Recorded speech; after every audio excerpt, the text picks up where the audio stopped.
effectively. And the whole ecosystem has to work together. So the extent that you can gain more volume of passengers, and that includes people travelling for education, the more likely you can attract a wide-body aircraft, the more likely that we can have affordable export capacity in and out of the Adelaide market. Those things work together. Thank you. Any questions? I have some questions, Chair. Absolutely. Honourable Connie Benares. Thank you. And I don't have many, but I just wanted to go back to those original figures, Mr. Cox, that you alluded to. So the 36% looking to come forward for different reasons, 13% of internationals. Can you quantify that in dollar terms? What does that mean in dollar terms? I thought you might ask me that, and I can't in terms of the state. I can in terms of what it does for our business, and this is a little crude, but from a revenue perspective, every single international passenger makes us around $50, and that's from a revenue perspective. There's clearly costs and capital associated with servicing that. From a state perspective, I'd like to, if you don't mind, I'll take it on notice because there are some fairly well tried and tested economic models that we like to make sure that we're consistent with our approach with the South Australian Tourism Commission. That if you don't mind, I'll just check in on that and come back to the committee if that's okay and take that on notice. Absolutely. And just in terms of, and you talked about the other jurisdictions where the 36% is more like 50-50. Over what length of time do you anticipate that we would reach those sorts of figures? And have you done any, I suppose, modelling in terms of what the economic benefit would be for your industry? In terms of economic benefit, again, we actually haven't done that modelling, although in our master plan, our traffic forecast is consistent with a level of economic contribution. But I'll have to take that on notice and come back to you with that. In terms of have we modelled out and how long will it take? We have, and I do want to make sure that what I tell you is consistent with our master planning, so I'll take that on notice. Okay. Are there any documents, Mr. Cox, around that modelling that you are able to provide the committee? Anything that's not confidential in nature that you could provide to the committee to... Yeah, what I could do is make available Adelaide Airport master plan, and it has a set of forecasts, and that includes volume and economic forecasts, and could also add a degree of explanation around some of those forecasts as well to provide some of that additional information that you've just asked for. Thank you. And just finally, and I appreciate that this is something that you might not be able to comment on, but it just struck me as you were speaking that, effectively the merger is going to result in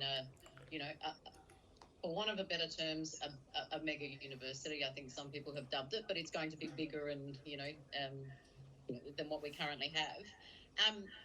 And I've been paying particular attention to some discussions that have been having federally around the bans of particular states, particularly in India, from enrolments in education in our eastern states.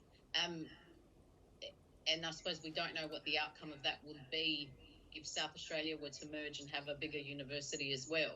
Are those sorts of considerations or decisions made by the feds things that you take into account in terms of the modelling and so forth you do? So do you look at the impacts, for instance, that it would have if, one of the Victorian universities were to ban intakes from a particular state in India, as has been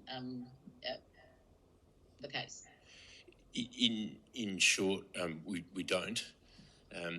We take a more of a higher level perspective that's more of a function of economics over time, and some of those shorter term market dynamics or capacity constraints or market share wins that might occur because of regulatory decisions and other environments. We haven't taken into account those particular decisions. Okay. Yep. All right. Thank you. Thanks very much. Thank you. Honourable Jing Lee. Thank you. Does Connie still want to say something? I just had one more, but I'm happy to come back after Ms. Lee. Sorry, I just saw it jotted down here. We'll stay with you, Connie. Oh, okay. I just wanted to finally, sorry, Mr. Cox, The issue of the structural issues, and I understand what you've said about the more direct flights, more inbound flights directly to here. Do we have I'm sure that does the master plan cover off as well all the ways that you seek to address those over a period of time? In probably too high a level for current purposes.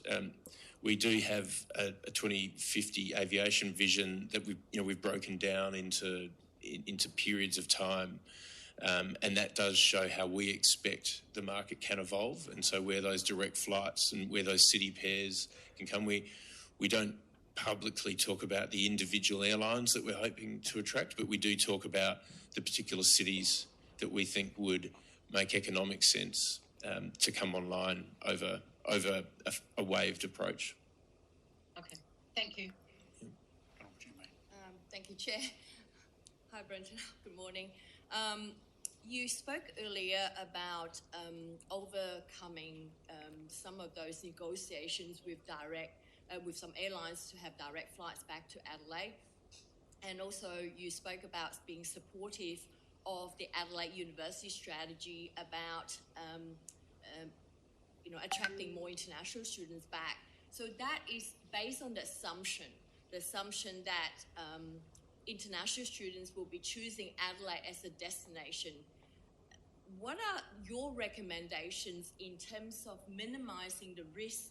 Because when you create a new university, it will take some time to rebuild some of the brand recognition and reputation for the universities to compete internationally, worldwide. So what are your recommendations in minimizing some of the risk of promoting Adelaide as an educational destination with a new university in mind? Thank you. I'm probably not the most authoritative source on that. All I could say is that clarity and simplicity reduces risk, and to the extent that all of the detail around it, and other people more qualified than I have spoken about clarity around which university do you get a piece of parchment from, just being really crisp and clear in the marketplace. I think their current risks, the uncertainty is a risk, and uncertainty can turn someone from choosing South Australia to choosing somewhere else in Australia or choosing somewhere else in the world. There's more I could probably say, but I wouldn't profess to be an expert. I would just say that to the extent that we can just be crisp, clear to the international marketplace and deal with this transition period as quickly and clearly as possible, that would mitigate those short-term risks to our international students that are currently making decisions about their future right now. Can I just say the supplementary? Chair, can I ask a supplementary? Yes, but Jingley is proceeding Yes, on a supplementary. thank you. Okay, sort of put education aside. Marketing Adelaide as a destination for travel is your expertise. What challenges after COVID have you seen in terms of marketing Adelaide as a travel destination? Adelaide has a lot to offer. The challenge is mostly around competition and resources, and to be able to cut through and get into that consideration set of people all over the world. It's difficult to comment on where the market is now because Adelaide, like most of Australia, it's a long-term, long-lead market. People make decisions a year or so out on whether they want to come to Adelaide, and as the same of whether they want to go somewhere else, unless it's for an event or something like that.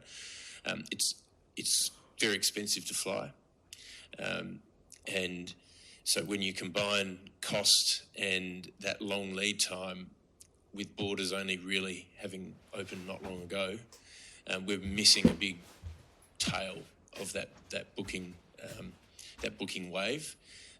We'll start to hopefully see both of those dynamics unwind over the coming 12 months, where the capacity constraints in the aviation industry are causing a lot of those high prices. It's a supply and demand.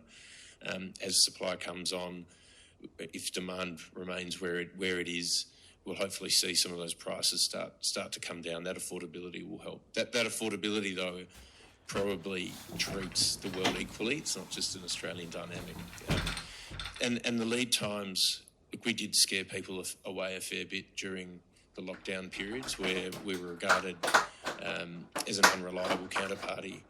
That I think that is now hopefully in the history books, and people have moved on and are feeling more confident in making those bookings. But it wasn't that long ago, so people will only start to make those decisions now for a long way ahead. The other just comes down to, again, cut through with our brand and the resources we're able to deploy. There are countries and there are cities in Australia with vastly more resources and that are able to put their brands out there. And so our challenge is to be nimble, clever, make the most of the resources that we do have. I think we do quite a good job of that. So I clearly encourage more resources put to that task, and I think there's a payback through to our local economy, to the vibrancy of our community. And so I'm hoping that we'll start to see those improvements come over time. Honourable Connie Benares. Thank you.